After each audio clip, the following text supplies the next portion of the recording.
उस जंगल में कुछ ऐसा है जो आपकी शक्ल भी ले सकता है और आपकी आत्मा भी। फिल्म का नाम है द मिमिक। फिल्म की शुरुआत एक रहस्यमयी गुफा से होती है। एक आदमी उस गुफा को तोड़ रहा होता है क्योंकि उसने एक औरत का बेरमी से कत्ल किया होता है और अब उसकी लाश को वहां छुपा रहा होता है। वो उसे रात के अंधेरे में दफना कर चला जाता है। लेकिन कहानी यहीं से डरावना मोड़ लेती है। गुफा से कुछ समय बाद अजीबोगरीब आवाजें आने लगती हैं और वो भी इंसानी आवाजें। धीरे धीरे ये डर पूरे गांव में फैल जाता है। जो भी उस गुफा के पास जाता है वापस कभी लौटकर नहीं आता। अब सीन बदलता है। कहानी की मुख्य किरदार ऐना अपने परिवार के साथ एक नए टाउन में शिफ्ट होती है। इस नए शहर में आने की वजह बहुत दर्दनाक है। ऐना ने हाल ही में अपने 5 साल के बेटे को खोया है और अब एक नई शुरुआत की कोशिश कर रही है। उनका नया घर एक गहरे रहस्यमयी जंगल के सामने है। एक जगह है जहां लोगों को जाने की सख्त मनाही है। वो जगह कोई और नहीं बल्कि वही भयानक गुफा है। ऐना की फैमिली में उसका पति, छोटी बेटी और उसकी सास शामिल है। उसकी सास एक मानसिक बीमारी से जूझ रही होती है, लेकिन उनके पास एक अजीब शक्ति भी है। वो मरे हुए लोगों की आवाजें सुन सकती है, इसीलिए वो अक्सर अजीब और डरावनी बातें करती रहती है। एक दिन 2 छोटे बच्चे, एक लड़का और एक लड़की, अपना खोया हुआ पपी ढूंढते ढूंढते उसी गुफा के पास पहुंच जाते हैं। वहां अंधेरा होता है और मोबाइल की टॉर्च की रोशनी में उन्हें लगता है कि कोई कोने में हिल रहा है। तभी कोई अचानक लड़की को खींच लेता है। शोर सुनकर ऐना पुलिस को कॉल करती है। जब पुलिस गुफा में जाती है तो वहां एक लड़की की लाश और एक पुरानी फोटो मिलती है। उसी रात ऐना और उसका पति जंगल में अजीब सी आवाजें सुनते हैं और वहां उन्हें एक डरी समी छोटी बच्ची मिलती है। उसका नाम जूलिया होता है। उसके शरीर पर जख्म के निशान होते हैं। ऐना उसे घर ले आती है, नहलाती है और उसकी देखभाल करती है। बच्ची चुप रहती है, लेकिन अचानक मुंह खोलती है और ऐना को मां कहकर पुकारती है। सबसे चौंकाने वाली बात यह होती है कि जूलिया की आवाज हूबहू ऐना की मरे हुए बेटे जैसी होती है। अब सवाल उठता है, क्या ये बच्ची वाकई खोई हुई मासूम है या कोई ऐसी चीज है जो इंसानी शक्ल और आवाजें नकल कर सकती है? जूलिया, जो एक मासूम सी बच्ची थी, ऐना को अपने खोए हुए बेटे की याद दिलाती है।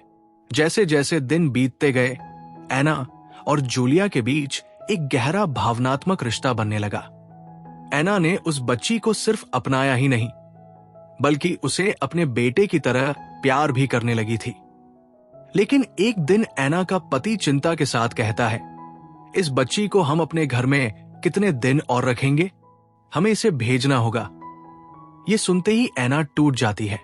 आंसू भरी आंखों से वो कहती है, नहीं, मैं इसे कहीं नहीं जाने दूंगी, और अगर आपने इसे भेजने की जिद की तो मैं भी इसके साथ ही घर छोड़ दूंगी। उसका पति गहरी सांस लेकर कहता है, हमें सच का सामना करना होगा। ऐना, हमारा बेटा अब इस दुनिया में नहीं है और उसकी जगह कोई नहीं ले सकता, लेकिन मैं तुम्हारे साथ हूं, हमेशा। पर ऐना इस हकीकत को मानने से इनकार कर देती है। वो पागलपन की हद तक यकीन करने लगती है कि वो अपने बेटे को किसी भी हाल में वापस लाएगी। फिर एक रात कुछ अजीब होता है। ऐना की सास को अचानक एक मानसिक झटका लगता है। वो चाकू उठाकर जूलिया पर झपट पड़ती है, लेकिन ऐना समय रहते पहुंच जाती है और जूलिया को बचा लेती है। ऐना की सास के कमरे में एक बड़ा सा शीशा था जिसे कपड़ों से पूरी तरह ढका गया था। ऐसा कहा जाता था कि उस शीशे में वो अपने मरे हुए भाई बहनों की आवाजें सुनती थी। एक रात उस शीशे में एक डरावना चेहरा दिखाई देता है, जैसे किसी आत्मा या राक्षस का। धीरे धीरे उसकी सास का मानसिक संतुलन बिगड़ने लगता है। वो खुद से बातें करने लगती है और अचानक जंगल की ओर निकल जाती है, जैसे कोई अदृश्य शक्ति उसे खींच रही हो। सुबह ऐना की नींद खुलती है तो वो पाती है कि उसकी सास घर पर नहीं है।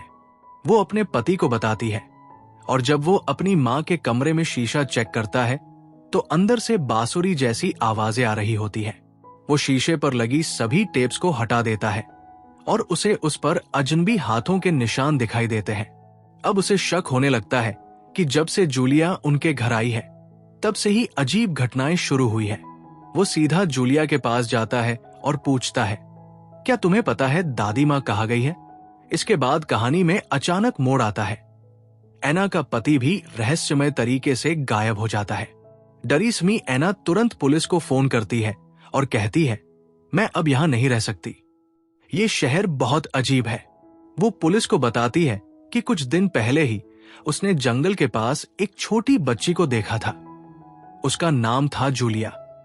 पुलिस तुरंत रिकॉर्ड खंगालती है, लेकिन उन्हें जूलिया नाम की किसी भी गुमशुदा बच्ची की कोई रिपोर्ट नहीं मिलती। उधर एना पुलिस को जूलिया से मिलवाने के लिए उसी जगह ले जाती है, लेकिन अब जूलिया वहां नहीं है। वो जैसे हवा में गायब हो गई हो। पुलिस एना को बताती है कि पिछले कुछ दिनों में और भी कई लोग इसी तरह लापता हो चुके हैं। वो एना को एक तस्वीर दिखाते हैं जो उन्हें जंगल में मिली एक लाश के पास से मिली थी। जैसे ही एना फोटो देखती है, उसका चेहरा सन पड़ जाता है। ये तो वही बच्ची है, जूलिया। पुलिस अपनी पुरानी फाइलें खंगालती है और पाती है कि इस जंगल में कई लोगों ने एक रहस्यमयी बच्ची को देखा है। एक दिन जूलिया को ढूंढते हुए एना की मुलाकात एक रहस्यमयी महिला से होती है। वो उसे एक केव नाम की जगह के बारे में बताती है, जहां कभी एक सफेद बाघ रहता था। ये बाघ कोई आम जानवर नहीं था। वो बाघ जादूगरों का आराध्य था।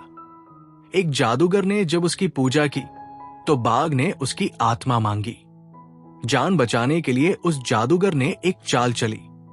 उसने अपनी आत्मा की जगह एक अधूरी आत्मा यानी अधूरी पेशकश दी, लेकिन बाघ ने उसे ठुकरा दिया। बाघ को चाहिए थी एक निर्दोष पूर्ण आत्मा। तब उस जादूगर ने अपनी ही बेटी जूलिया की बलि चढ़ा दी। इसके बाद से ही इस टाउन में लोगों का गायब होना शुरू हो गया था। पुलिस को कुछ और सबूत मिलते हैं, जूलिया की तस्वीरें, जिनमें दिखता है कि वो जादूगर उसे मारता था, मानसिक और शारीरिक रूप से तड़पाता था।